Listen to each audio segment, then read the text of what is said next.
welcome back to my channel. ඉතින් ඔයාලා දැනටමත් දන්නවා thumbnail එකෙන් දැක්ක මම අද වීඩියෝ එක කරන්නේ මොකක් ගැනද කියලා.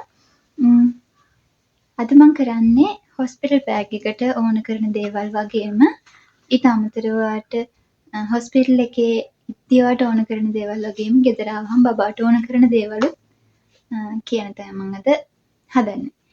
ඉතින් මගේ බබා මට හම්බ වුණේ මේ අවුරුද්දේ ජූලි 2025 ජූලි වල. ඉතින් මම හදාගත්ත දේවල් සහ මගේ අත්දැකීම් මම බෙදා ගන්න හිතුවා. ඉතින් මම හිතනවා මේ වීඩියෝ එක වැදගත්යි කියලා hospital bag එක හදන්න බලාගෙන ඉන්න pregnant අම්මලාට. එතකොට මෙතනින් මම ඉස්සෙල්ලාම කියන්නම් අපිට ලොකු bags තුනක් ඕනේ. එකක් අම්මගේ බඩු දාන්න, එකක් බබාගේ බඩු දාන්න, අනිත් එකේ දෙකම එකට දාලා ලේබර් රූම් එකට අරන් යන්න. ඉතින් මේකට සාමාන්‍යයෙන් හොඳ ලොකු බෑග්ස් ගන්න එපා. බබාගේ බඩු චුට්ටක් නේ තියෙන්නේ. අම්මගේ බඩු චුට්ටක් තියෙන්නේ. සාමාන්‍ය ප්‍රමාණයේ බෑග්ස් දෙකක් ගන්න. ඒ දෙක දාන්න පුළුවන් බෑග් එකක් ගන්න අය. ඔය ගන්න බෑග්ස් වල ඔයාගේ නම ලිපිනය, ෆෝන් නම්බර් එකක් ලියලා අලව ගන්න බෑග්ස් තුනේම බබාගේ බෑග් එකේ බබාගේ කියලා ලියන්න. ලියලා ඇඩ්‍රස් නම් ඔයාගේ නම, ඇඩ්‍රස්, ෆෝන් නම්බර්ස් ලියලා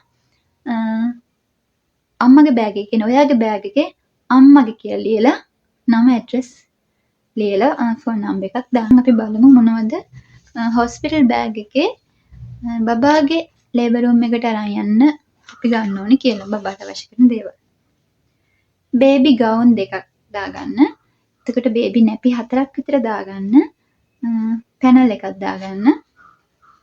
ඊළඟට වූල් කිට් එකක් හරි පැනල් කිට් එකක් හරි දාගන්න. මට නම් ඇත්තටම අවශ්‍ය වුණාම අරන් ගියාට බබාට අඳවලා තිබ්බේ නැහැ. කටු දෙකක් විතර දාගන්න. අර ලොකු ක්ලිප් එකම ෆොටෝ එකක් දාන්නම්.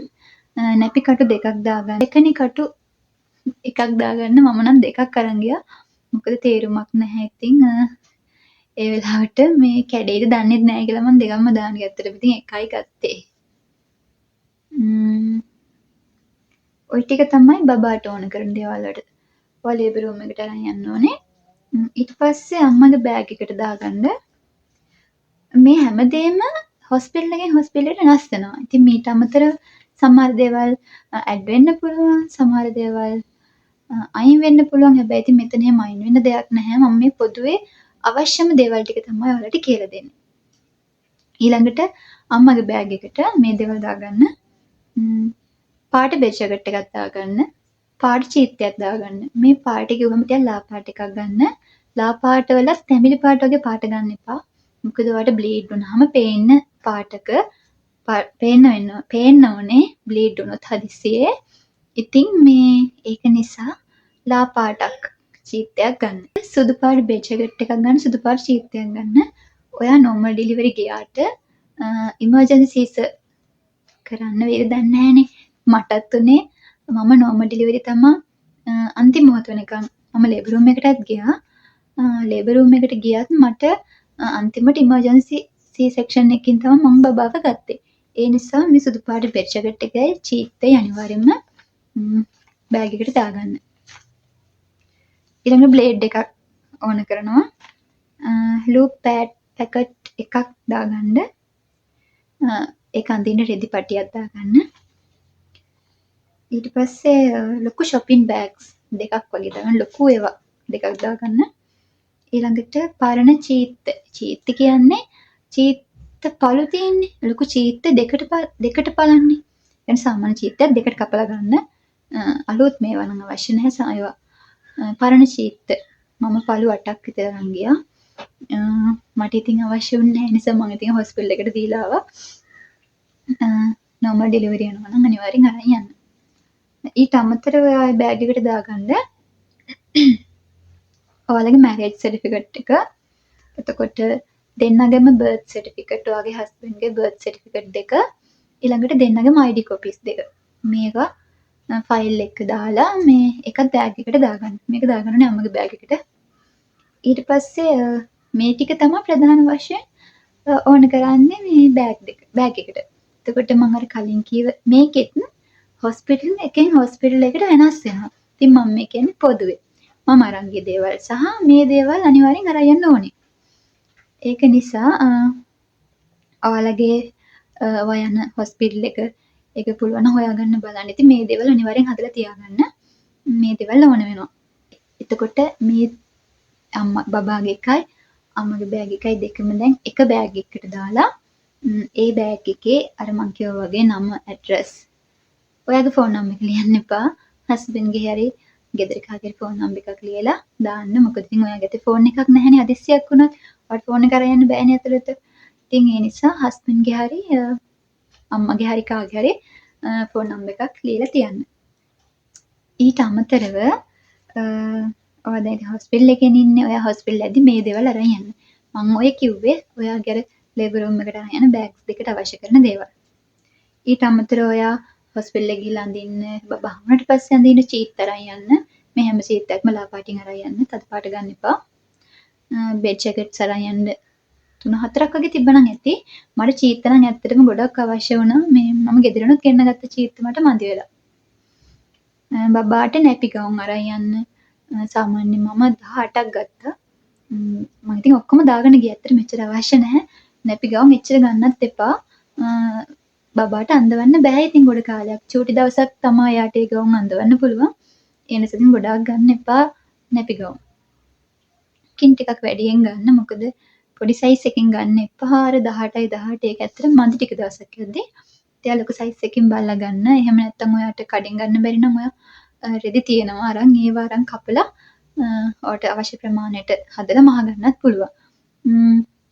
ඉතින් නැපි ටිකක් වැඩියෙන් ගන්න. නැපි ටික වැඩියෙන් ගන්න නැත්නම් බබා චුකක් දානවනේ. ඒ නිසා ඒව ටිකක් වැඩියෙන් ඕන වෙනවා. ඊළඟට පැනල් රෙදි නම් මම ගත්තේ 4ක් ගත්තා. ඇත්තට මේක ඇති ප්‍රමාණවත් වුණා මට. හොස්පිටල් එකට නෙවෙයි. ඉතින් මම මේ කියන්නේ ඔයාට බබාට අවශ්‍ය කරන දේවල් ගෙදරටත් එක්ක. ඉතින් මේ පැනල් රෙදි 4ක් වගේ තිබ්බනම් ඇති. බබාව ඉතින් කොහේ අර ඔතන්නනේ අපිට මුල් කාලේ ආව හොඳට ඔතලා තියන්න ඕනනේ. රස්නෙට ඉතින් ඒ නිසා 4ක් වගේ ප්‍රමාණවත්. හොස්පිටල් එකට 4ම අරන් යන්න ඕනේ. හොස්පිටල් එකට 2-3ක් වගේ අරන් ගියා නම් ඇති. ඊළඟට බේබි ටවල් එකක්. බේබි ටවල් දෙකක් ගන්න ගෙදර එකක් තියලා එකක් හොස්පිටල් එකට අරන් යන්න. රබර් සෙරෙප්පු ජෝඩුවක් අරන් යන්න ඔයාට හොස්පිටල් එකේදී දාන්න. ඊළඟට නැපි කටු මං කියේ බෑග් එකට දාගන්න දෙකක් ගන්න කියලා. ඉතින් ඊට අමතරව තව ඔයා ළඟ කටු ඔක්කොම 4ක් වගේ අරන් ගිහින් තියාගන්න. ඊළඟට බේබි වෙට් ටිෂු මම මේක අරන් ගියෙත් නැහැ. ඉතින් පස්සේ තමන් ගෙන්න ගත්තේ බබාව හම්බුනාට පස්සේ තමයි වෙට් ටිෂුස් මම ගෙන්න ගත්තේ. ඉතින් ටිෂු පැකට් එකක් අරන් යන්න. ඊළඟට ලූප් පැඩ්ස් පැකට් දෙකක් වගේ අරන් යන්න. මටත් මදි වුණා. මම ඊට පස්සේ ආයෙ ගෙන්න ගත්තා. පැකට්ස් දෙකක් වගේ දාගෙන යන්න. මේ රෙදි පටි දෙකකුත් එක්ක. මොකද අපිට නෝමල් පෑඩ් එක අඳින්න දෙන්නේ නැහැ. හොස්පිටල් එකේ ලූප් පැඩ්ස් තමයි අඳින්න වෙන්නේ. ඒ නිසා පැකට් දෙකක් අරන් යන්න. ඊළඟට ඔයාට අවශ්‍ය කරන කොට්ට උර, එතකොට බෙඩ් ෂීට් එකක් සහ ඇඳට දාන බෙඩ් ෂීට් එකක් අරන් යන්න. ටවල් එකක්.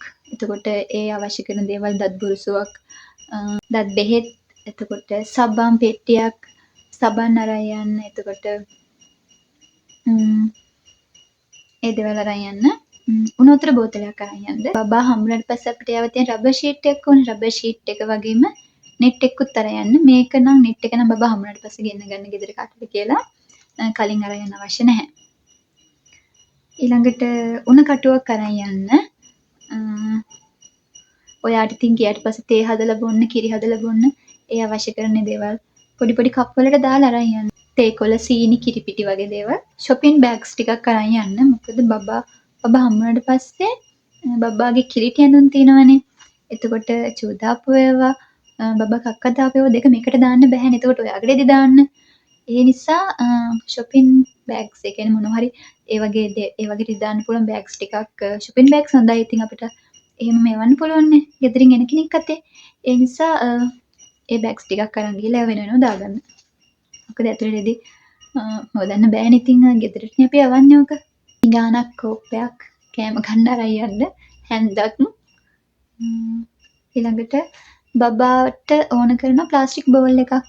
සාමාන්‍ය ප්‍රමාණයේ ප්ලාස්ටික් බෝල් එකකුත් අරන් යන්න. ওই ටික තමයි ඉතින් හොස්පිටල් එකට අවශ්‍ය වෙන්නේ. අර බෑග් එකට මීට අමතරව ඉතින් බබාට ගෙදරට ගෙනාවට පස්සේ ඉතින් එයාට රෙදි ගොඩාක් ඕන වෙනවා. බබාට රෙදි කෑලි 36ක් මහගත්තා. අරගෙන ඉතින් මල් පීස් රෙදි වගේ සාමාන්‍ය යට පහසු රෙදි තියෙනවනේ. ඒව අරගෙන ටිකක් ලොකුවට කපලා මහගන්න. බබාට ගෙදර පාවිච්චියට. මේ හැම දෙයක්ම හොඳට සෝදලා වේලගෙන අයන් කරලා ගන්න. ගෙදර පාවිච්චි කරන ඒවා වුණත් සේදුවට පස්සේ හොඳට වේලගෙන අයන් කරලා ගන්න. ඊට අමතරව කිරි බෝතලයක් ගන්න. වීදුරු බෝතලයක් ගන්න. ප්ලාස්ටික් ඒවා ගන්න එපා. වීදුරු හොඳ බ්‍රෑන්ඩ් එකක් බලලා ගන්න. ඉතින් මේ දේවල් තමයි ඕන වෙන්නේ. ඉතින් ඔයා මගේ channel එකට අලුත් කෙනෙක් නම් මාව subscribe කරන්න කියලා ආදරෙන් මතක් කරනවා. ඒ ගමන් bell icon එකත් click කරන්න. එහෙනම් අදට ගිහින් එන්නම්. bye.